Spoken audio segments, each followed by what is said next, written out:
This morning, people in Wisconsin have a tough choice to make: protect their health by following the state's stay-at-home order, or exercise their right to vote. That's because after a day of chaos and confusion, Wisconsin primary is actually back on today. Take a look at how long the lines already are in Milwaukee of voters waiting to cast their ballots.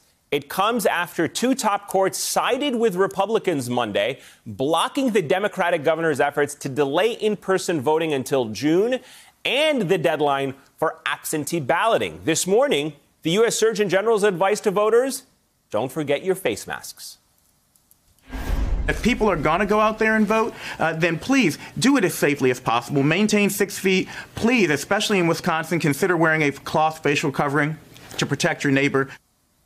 All right, NBC News' Shaquille Brewster is at a polling place in Milwaukee, Wisconsin. Shaq, good to talk to you. It looks like voters are choosing to turn out so far despite the pandemic. This is obviously a very difficult situation that they find themselves in, literally between choosing their health and their safety over their constitutional right to vote. And that's exactly what you're hearing when you have these conversations with voters. Despite the pandemic going on, despite that last-minute move by the governor to try and change the election date, and despite the warning from local health officials, they still want to come out and vote. There are people who still want to come out and vote in person, and that's what you're seeing. You see the lines behind me. Lines here in Milwaukee have been going on for hours. This line behind me is about 2 hours long, and you see people trying to space and keep distance where they can, and they have their masks on and taking those basic precautions, but they're still waiting in line to do that.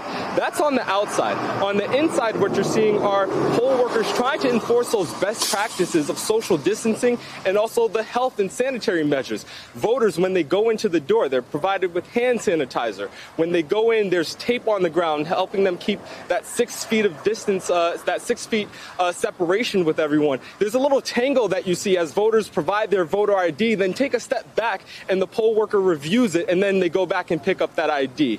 That's what's going on the inside, but you're also seeing poll worker shortages. Here in the city of Milwaukee, this is Wisconsin's largest city, and the largest city in this state. They normally have about 180 voting locations. Today, that's just five polling locations for people to go to. You've seen the National Guard step up and fill in those poll worker staffing shortage where they can, but you see it's a difficult burden for voters. You're also seeing an increase in absentee voting. I spoke to a lot of voters and I asked them, why didn't you vote absentee? Why didn't you vote by mail? We know that 1.2 million people have requested ballots. So far, 864,000 ballots have been returned.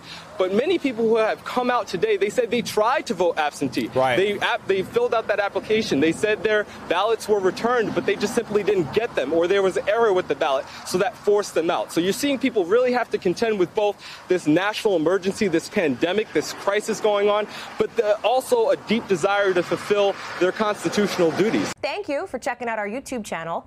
Why don't you subscribe? It's really easy. Just click on that button down there. And for more news from MSNBC, click on any of these videos here for the latest interviews and highlights. You can get more videos from MSNBC with our newsletters. Head over to msnbc.com/newsletters to sign up.